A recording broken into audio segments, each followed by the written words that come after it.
4 महिन्यापासून पगार नाही.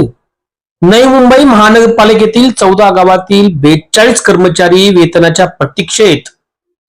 ग्रामपंचायत काळात कर्मचाऱ्यांनी ग्रामपंचायतचेच काम केले.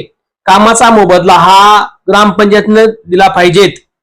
4 महिन्यापासून पगार नाही. कर्मचाऱ्यांसमोर आर्थिक संकट उभे. 14 गावातील 42 कर्मचारी आर्थिक संकटात.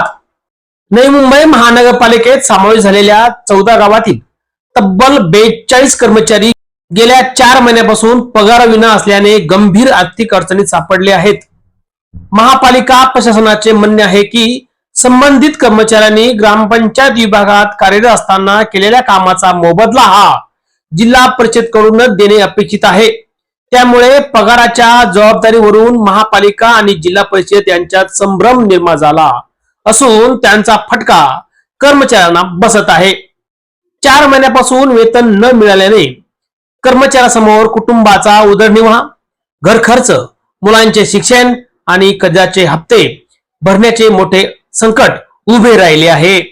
आता प्रश्न एकच, या 42 कर्मचाऱ्यांचा पगार नेमका कोण देणार?